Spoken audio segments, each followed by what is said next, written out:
Homer Gibbins fighting in our main event. What is being billed as our main event is a guy who may not be a household word even down here in these parts, and yet he's a guy that Todd Foster best not take for granted. Yeah, Gibbins is a guy who in his junior welterweight division is a big puncher, but he's facing a natural welterweight in Todd Foster, and he says of Todd, it's really his biggest challenge.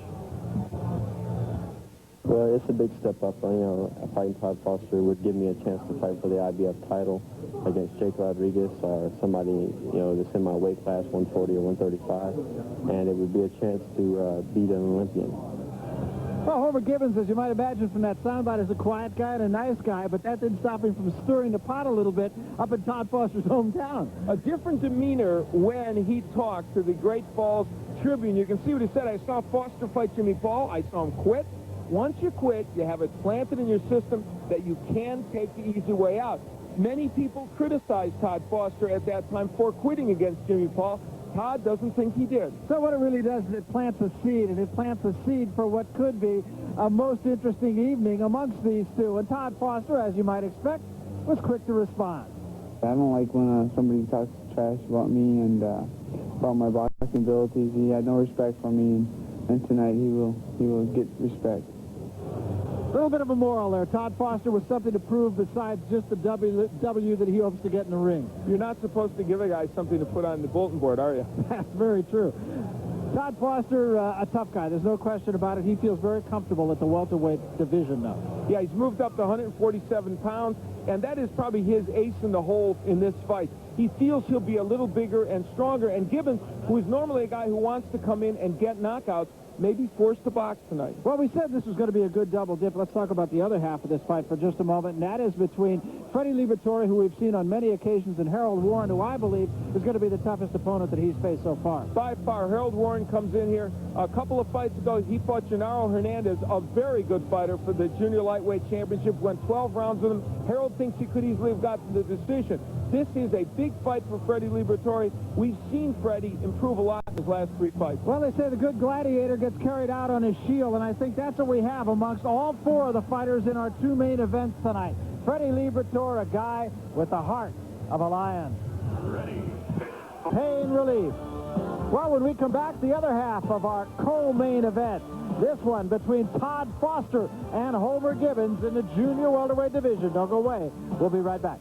This one could. Homer Gibbins and Todd Foster. Foster has been a success story since way back in 1988. For Todd Foster, there are days of glory to ponder, Olympic memories, world title contention, but ultimately disappointment.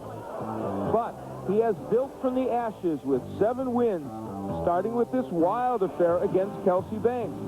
He won in a heart stopper. The last win in the string was easier for this 26-year-old Montana product. He outclassed Mark Hammond, taking him out in 6th. And along the way, he has altered his style, improving on his boxing skills and still keeping power. And the man that's helped him do it is Jesse Reed, one of boxing's best trainers. It's been really a smooth transition for me. And I think for Jesse, he's, you know, whatever he tells me, I pick up on pretty fast and work on it very hard. And I believe in Jesse Reed, and I believe Jesse Reed believes in me. So the 2 combinations, we just fit right together.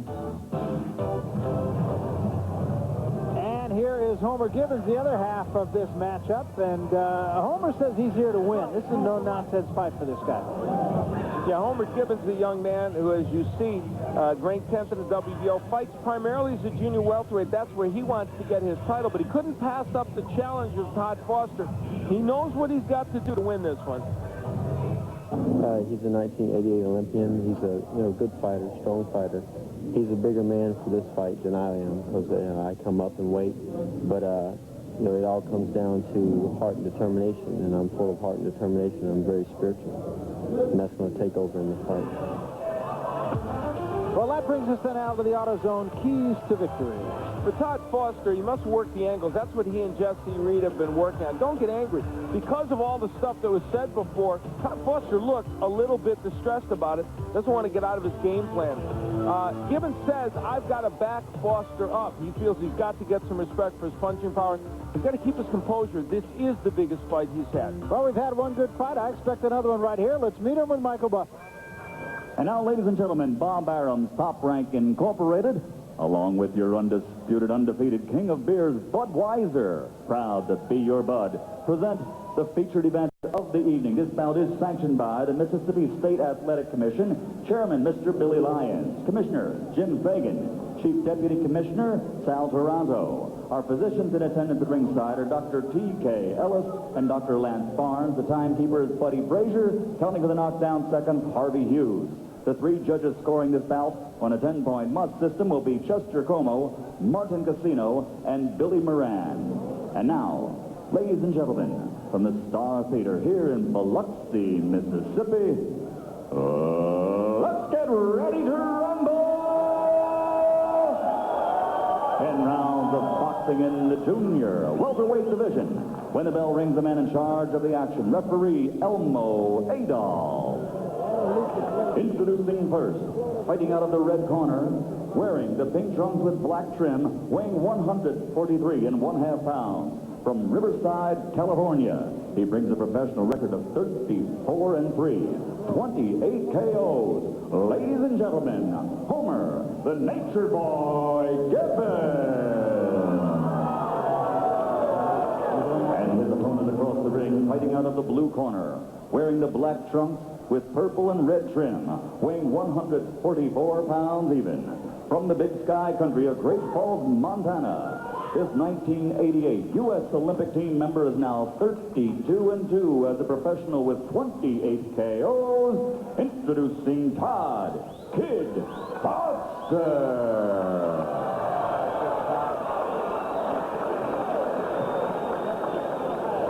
All right, Homer, Todd, I gave you instructions in the back.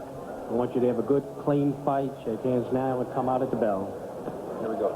So we're set to get on as you take a look at Homer Gibbins, who comes in here very confident. And it'll be up to Todd Foster to ebb that confidence. Now, Todd Foster is called a kid. Harold Warren was the real kid. That's right. So, That's right. Dueling nicknames tonight. Harold was not the real kid as far as the judges were concerned that last night. No, speaking of the judges, they changed one of the cards while we were in a commercial, and gave one of the judges had given the fight to Warren, 97-92 by 4 points, so it made it a quick decision. The outcome remains the same, but we talked about how lopsided that fight might be, and sure enough, it was. Here's the knockout ratio for these two. Foster with an 82% KO mark in 34 fights. You know, it's interesting. Gibbons was saying he felt like Foster was the bigger man. I don't think Foster looks bigger than Gibbons in the ring, does he? Not much. They look pretty comparable. Really? I mean, Gibbons looks like he's a... I mean, he's got a height and reach advantage, and he has the steel slider, you know.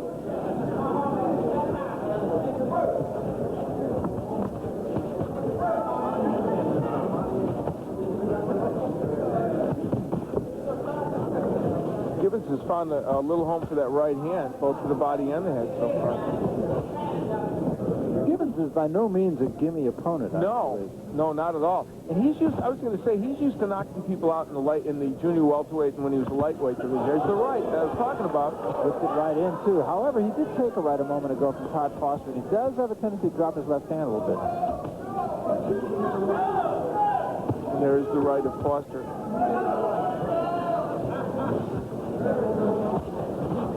Both men want to get that punch home, and this fight may turn on which one lands the best. Gibbons has 26 knockouts in his 32 wins. Lost a 12-round fight to George Scott in February. Has had 2 fights since then that do not appear on his official record, but back in March he beat Scott Porter, knocked him out in 2 rounds, and then in May he had a fight with a guy by the name of Eric Westport, knocked him out in 3 rounds. There is no question, and he was free to admit it, that he has stepped up in class with Todd Foster. This is the best guy he has fought. So among their common opponents is a guy that a lot of our viewers know, Tommy Hanks, who's a pretty good fighter. There's that right hand again, slipped into Gibbons. They both beat him, although Foster knocked him out.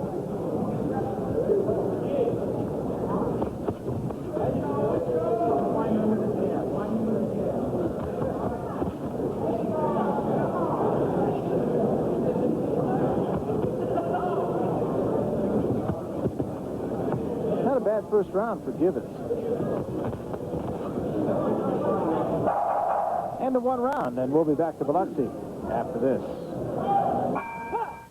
Did get in some pretty good right hands in the first round, as did Foster. Here was one of Gibbons over the kind of lazy left of Todd Foster. I'm sure Jesse Reed had some words for Todd about the fact that he did tend to leave that left down there a couple times. Well, defensive flaws have been the downfall of Todd Foster. Look at the numbers in the first round. Gibbons throwing a little bit more and landing a little bit more. Largely a feeling out round. And as you pointed out, both men basically trying to do the same things. Yeah, they're very much so. And they're trying to change Todd Foster a lot. They have him give more angles to the guy he's fighting, not stay right in front of him. You know, when he was an amateur, when he came up as a pro, Todd Foster was a guy that got in your face to try and knock you out. Then he switched a little bit. He did try and box a little bit more. Kind of got caught in the switches of that style, I think, and now they're trying to accentuate the boxer-puncher kind of a style.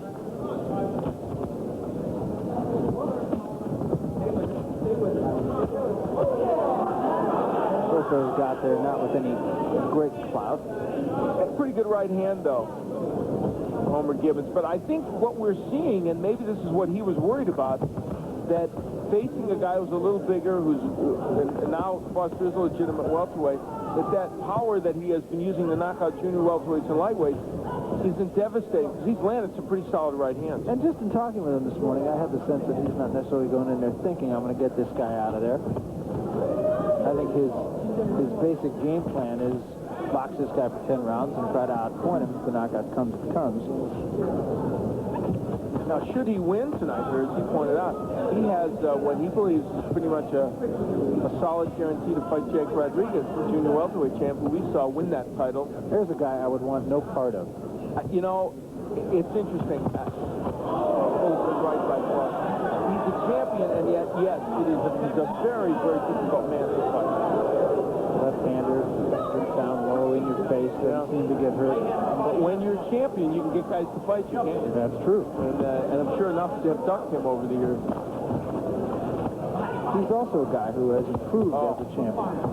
Even just leading up to that championship and getting at that, he is infinitely better.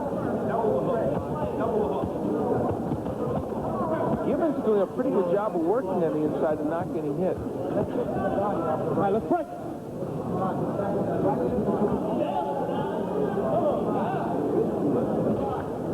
The second round, pretty much a mirror image of the first. Foster doing a little bit more in the second round where Gibbons did in the first. Each man got there with his own left that time. They're coming back.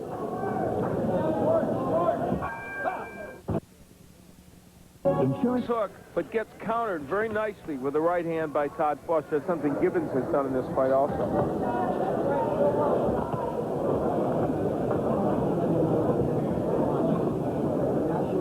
Look at this. I don't believe I ever have seen that before. That is an oddity, that they both end up throwing and landing the exact same number of punches. But there were 16 to 11, the edge in power punches in the last round to Gibbons. So that might be the edge in the round if there was. Todd Foster really starting to get his jab off now, and that'll be an important thing for him. He hasn't really established it like he wants to.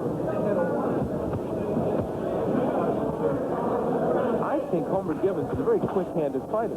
Yeah. This is my first opportunity to really see him, and I think as our fans are, I'm impressed with the hand speed. He's made a few cameo appearances in Las Vegas. He had his first fight up in State Line, which is Lake Tahoe, Nevada. A fight which, incidentally, he lost, and was the only fight he was ever knocked down in.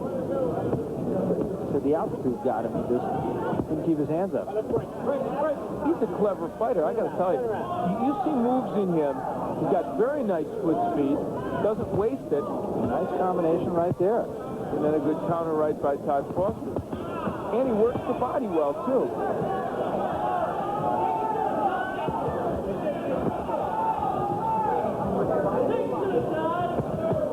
Good right hand. Now, you can see a lot of these punches are not hurting Todd Foster. Todd does have a good chin. But he's getting there. They clash heads there.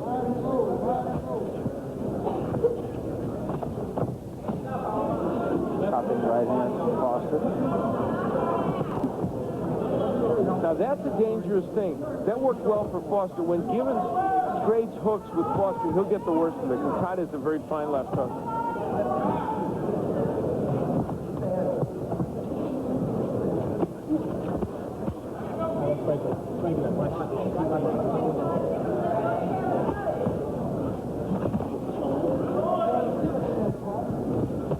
Gibbins going in and out, and Todd is having a hard time hitting him before he gets out. Well, Gibbins obviously came in with a plan and is executing the plan pretty well so far. There's the hook by Todd Foster. I think that's the punch he really would like to get going more.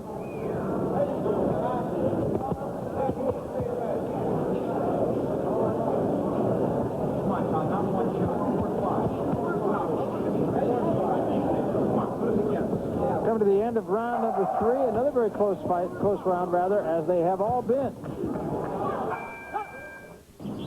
Category. In the corner of the eye of Todd Foster, I did not see a cut open during the round, but that obviously is what Jesse Reed is doing. Well, a reminder, the biggest sports event in the world continues here on ESPN this Sunday. It'll be Bulgaria and Germany as the World Cup reaches the quarterfinal stage, 11:55 Eastern Time, 8:55 in the morning on the West Coast. Comes to you from Giant Stadium. Bulgaria and Germany. Germany considered one of the 2 best teams in the World Cup. I am absolutely captivated by the World Cup. You've been enjoying it, huh? I really have. Of course, I watched it in England. A little different, but yeah, different flavor to it. And Germany and Brazil, the 2 favorites. Yeah, Italy also, so. huh? Well, Italy's starting to become a favorite. I'm not sure they're going to beat Spain.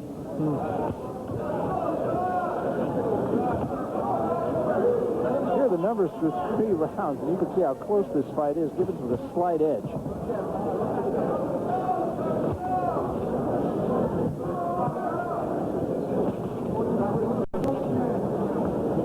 Well, despite the fact that that is pretty close in the punch numbers, I actually have Gibbons winning the first 3 rounds by a very small margin, but I felt honestly I needed to give him those 3 rounds. You have one of those for Foster, right? Let's break it. Break it.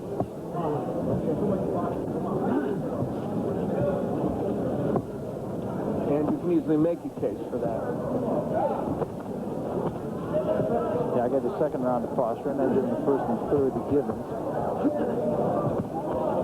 Foster countering pretty well when Gibbons goes to the body, and Homer is trying to go downstairs as much as he can. Here, though, here's a real test for the people judging this fight, and I think one of the foibles that we've seen on occasion, not to put you and I above it, but one of the foibles that we've seen is a judge who will look at one fighter, and in this case, Todd Foster is the marquee fighter, so he would be the one that would most likely would judge the fight on how you see him doing, as opposed to watching both fighters. And I think that's a real criteria here, and one Gibbons is going to have if he's to have any chance to win this fight. Which, of course, is absurd and wrong. Good hook by Gibbons, but it does happen. And the other thing, and I believe in my heart, that's what prevented Frank. Oh, nice combinations by Gibbons. He is backing Foster up, and that's what he said he needed to do. Now, but look how smart.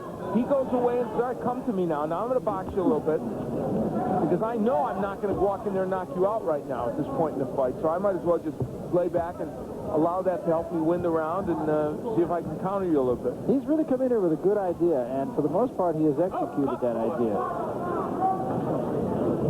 I think that Harold Warren lost that last fight for one simple reason. One of the judges did give it to him. The judges that didn't, I think they just didn't count those body shots at all very good. I think those shots meant nothing.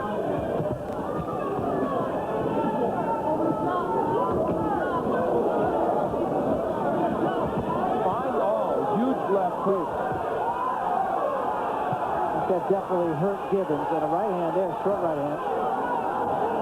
And Gibbons landed his own left hook as well. I'll tell you what, he does not want to hook, I don't think, with Foster, even though he's got a very good one in there. Nice round, though, for Homer Gibbons. I mean, a real nice round. What a confidence builder. They take you into the corner of Todd Foster. You let him get into the early part of the fight, and you waited at the end to do something, okay? You got to be busier with your hands like you were doing there. Now start ripping that body and head, and start not worrying about looking pretty as a boxer. Go back to Todd's amateur days and start popping. You hear what I'm saying? Yeah. All right. Hey, let me get in there, Jeff.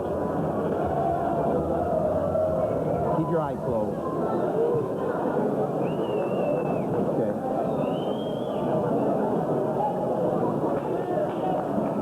Todd, manhandle this guy. Okay. Manhandle him. I want you to be the man that's dictating. You're the man with the experience. Don't have to do it. This is like being the gene. Okay, let's go.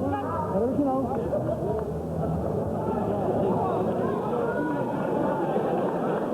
Well, looking for a little divine intervention is Homer Gibbins.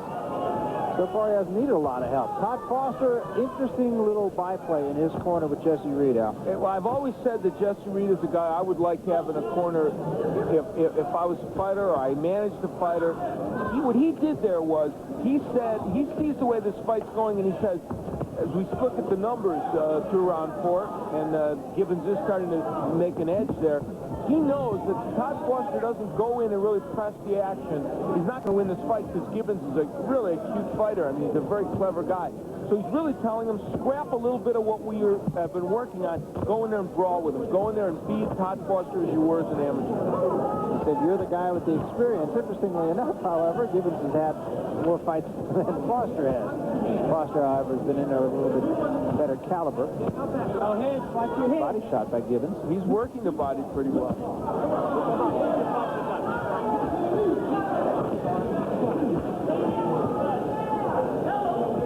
Gibbins still has a tendency on occasion to drop the left hand. Yeah. And when he goes to the body, he's kind of an inviting target.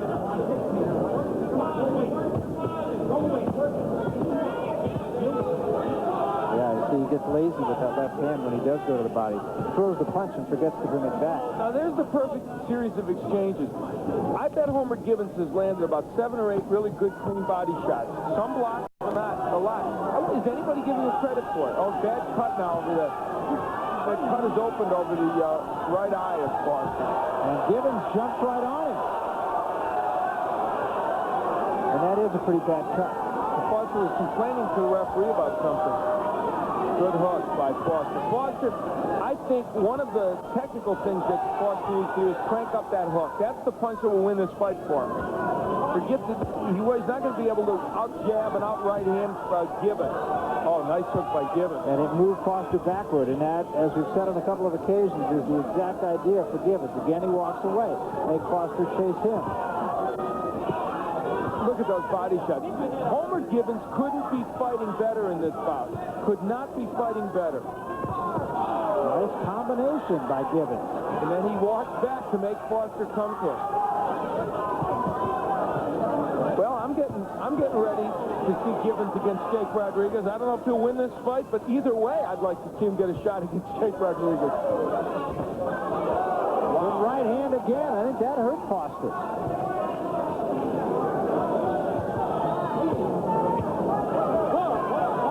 Because Gibbins is dictating this fight. Totally.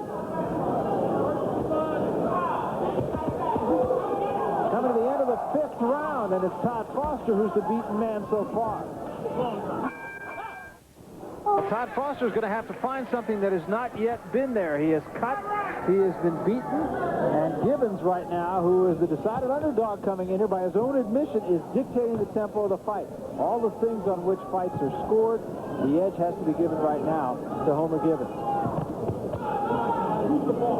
We're in the 6th round, as you look at the numbers in round number 5, again lopsided for Gibbins in terms of punches landed. And in the power punch category, he outpunched Foster 30-14 in that round and hurt him several times. Gibbins' corner said that Todd Foster, they feel, is ready to go. I think that may be a bit of an overstatement, but Gibbins is certainly doing everything right so far. You've got it, a shutout. I have Gibbins winning every round. You can make a case for a couple of those early rounds, certainly not for the last couple, though.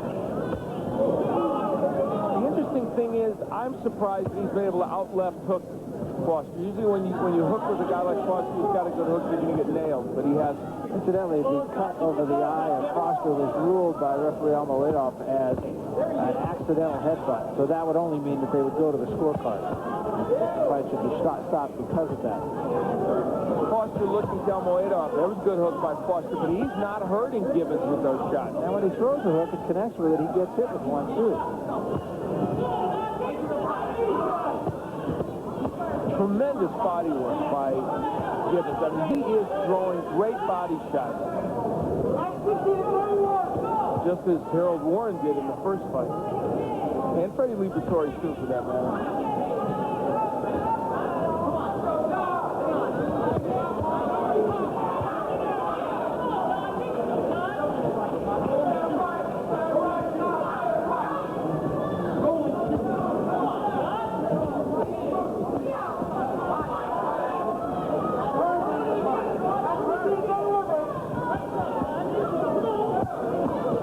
Right hand there by Todd Foster, right on the chin. One of the better ones he's thrown. It's been a little bit better round for Todd Foster. I don't know if he's winning it, but he's getting 2 more shots home anyway.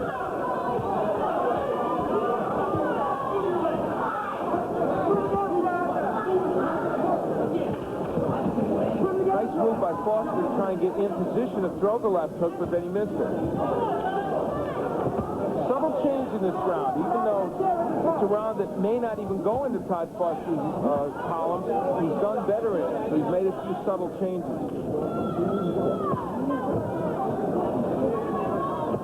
At the end of round number 6, this is a 10-round fight, remember.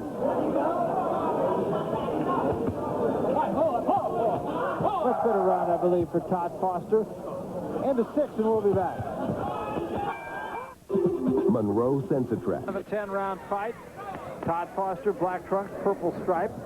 Homer Gibbons, pink trunks with ruffled trim. Well said. Not bad. There's a spot for you on the House of Fashion, pal. you got your Gibbons leading your Foster there in the punch profile. Not a huge margin, mind you, but doesn't it feel like he's controlling this fight? Yeah, I think that's a real key. That's what Freddie Liberatore said was the key for him, and he does have a valid point there. He was the aggressor. I think in this case it is Gibbons who's really forcing the fight.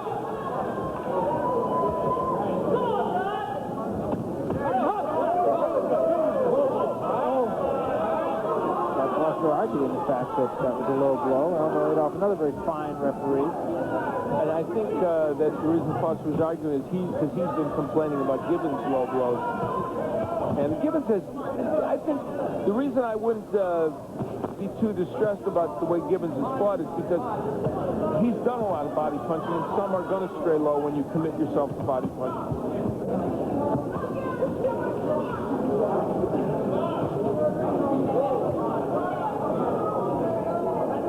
Jab isn't landing a lot, but it's keeping neutralizing what Foster can do offensively right now. Good body work by Foster. Todd's starting to use the left hook more, and that really is an important punch for him. But Gibbons has not been as busy the last 2 rounds either. No. Folks back in Riverdale, Georgia right now watching this, knowing that their man is making a very fine debut on national television. However this fight ends up, Homer Gibbons is showing that he can be in there with some very good junior welterweights, and in this case, a welterweight. Now a cut over the left eye of Gibbons. And that likely came from a clash of heads. I wouldn't be surprised. You know, this changes the complexion of this bout. A lot of blood.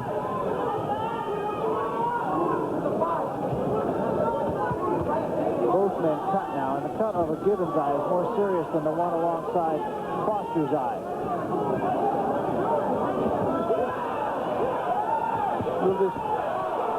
Will this cut have come from a clash of heads, and will it change the strategy of Gibbons if it's not from a clash of heads? It is a pretty bad cut.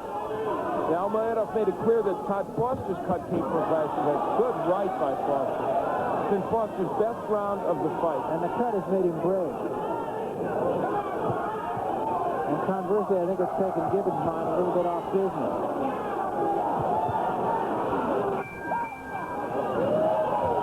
things could change, and that is a very serious cut. That is a cut that could stop the fight. Let's listen to Elmo may say if it's a clash of heads. Headbutt. Headbutt. Yes, it was a headbutt. Elmo Adolph has said. The doctor get in here and give you a attitude while you work. Doc, come on over here if you will. And we may be able to show you where the clash of heads occurred that created the cut.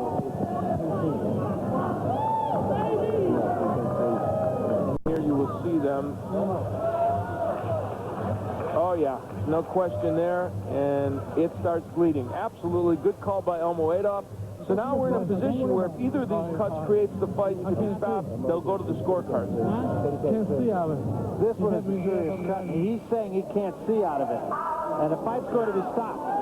Elmo Adolph's going to stop the fight, and now we're going to go to the cards. And this is an interesting turn of events. One we haven't seen in a long time, I might add. It has been quite a while. But that was a very severe cut over the eye of Gibbons. Much even worse than I think Foster. Well, there you go. A couple of guys who had some harsh words before the fight, but embracing now. And I'll tell you one thing. I know that Gibbons earned the respect of Todd Foster. So we will go to the scorecards after 7 rounds.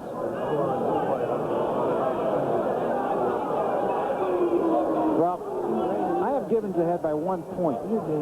I feel he's winning the fight by a healthier margin. There you see the cut. It is a very serious cut. Let's look at the punches through 7 rounds, and they won't be. I don't think there'll be that big a disparity. Gibbons with the lead, a 16-punch lead. That's not huge over 7 rounds, but it's some indicator. Also, the question remains which rounds there was an edge, et cetera, but we'll take a look at the clash of heads here that created the cut, and that was right on the eyebrow. And of course, they had a little confusion with the scorecards in the last fight, so they'll try and make sure they've got it right this time. Last time, one of the judges had it for Harold Warren, and that wasn't the way it was indicated, so they had to change the announcement. There's a lot riding right now for both these men. For this man, Homer Gibbons, he has been virtually assured, or at least potentially promised, to fight with Jake Rodriguez for the Junior Welterweight Championship. And for Todd Foster, this could be a career maker or breaker right now. Another loss would not help him. My guess is, however, most of the times when we see something like this happen, it almost dictates or mandates a rematch. Could be, yeah. And I could see that happening. Well, while we await the scorecards, we'll remind you that Sunday Night Baseball, the Astros and the Cubs, is Beckwell having a year big time. Mark Ray struggling a little bit right now. 8 o'clock Eastern time, 5 o'clock Pacific. The Houston Astros, the Chicago Cubs. That's Sunday Night Baseball on ESPN. And we still wait. They're wanting to make sure these scorecards are correct, and if anyone can get it right, I'll bet you Michael Buffer can. Probably so. He might even be able to read it right, which I'm sure that he can do. Michael Buffer, synonymous with the sports subject. Indeed, he is ubiquitous everywhere. Absolutely. Omnipresent. Probably the word I was groping for. Comparing cuts. Let's get to it. Here's Michael. Ladies and gentlemen, we have to go to the scorecards. Let me tell you what happened. Referee has to stop the bout. The ringside physician has advised him to call the bout to a halt. There were 2 incidental and accidental headbutts. Both fighters sustained injury. Homer Gibbons was advised not to continue because of his injury. We go to the scorecards and add up the scores to this point. The scores are as following. Billy Moran scores about 68, 67. He has it for Todd Foster. Martin Casino scores about 68, 65. He has it for Homer Gibbons. And Chester Como scores about 67 to 66 for the winner on a split decision, Homer, the Nature Boy, Gibbons.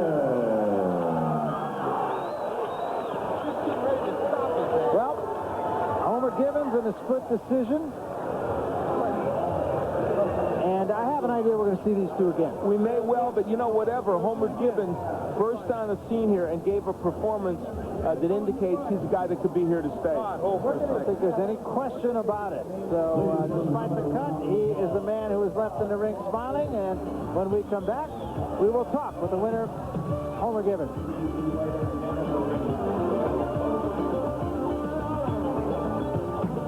Football Here in fans. Biloxi, Mississippi, found a new star tonight. And right now, Al Bernstein is with Todd Foster. Al? Well, thank you, Barry. Todd, thanks for coming over to us. It's not a pleasant time for you right now.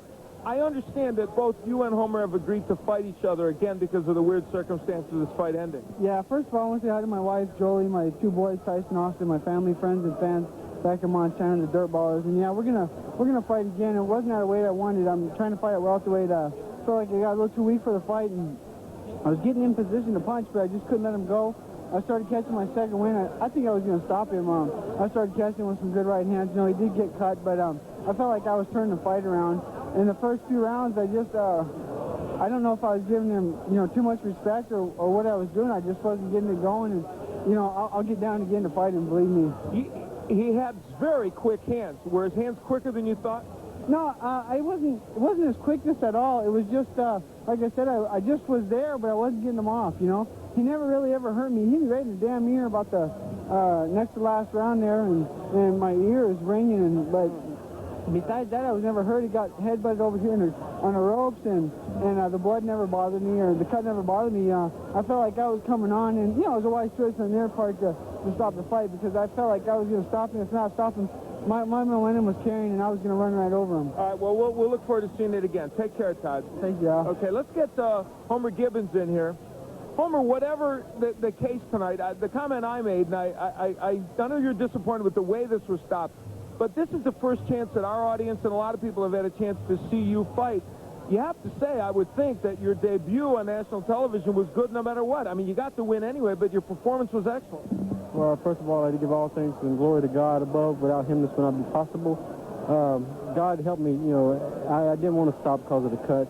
I can't see out of the eye. It's a very bad cut. Yeah, but, you know, I continue to fight even after the cut.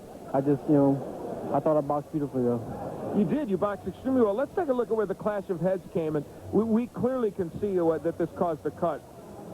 Yeah, I mean, once he headbutted me, I was trying to catch him to the body, and, I mean, once he headbutted me, my game plan was off. I couldn't see anything at all, and, you know, I just relied on faith. Your body work was superb in this fight, and you ended up getting some credit for that. You mixed the body and the head attack very well. Yeah, well, he's a bigger man, so I try not to stay inside, but that's the only way I can keep him off of me. And you say you'll fight him again? Oh, yeah. You know, that's a cut heel, and I'll be right back in. Next time, I'll pitch a shutout. Hey, congratulations. Fine performance. Thank you. David Bonner, get well, baby. I love you. All right. Homer Gibbins, a guy to watch in the future. Lots of boxing skills there.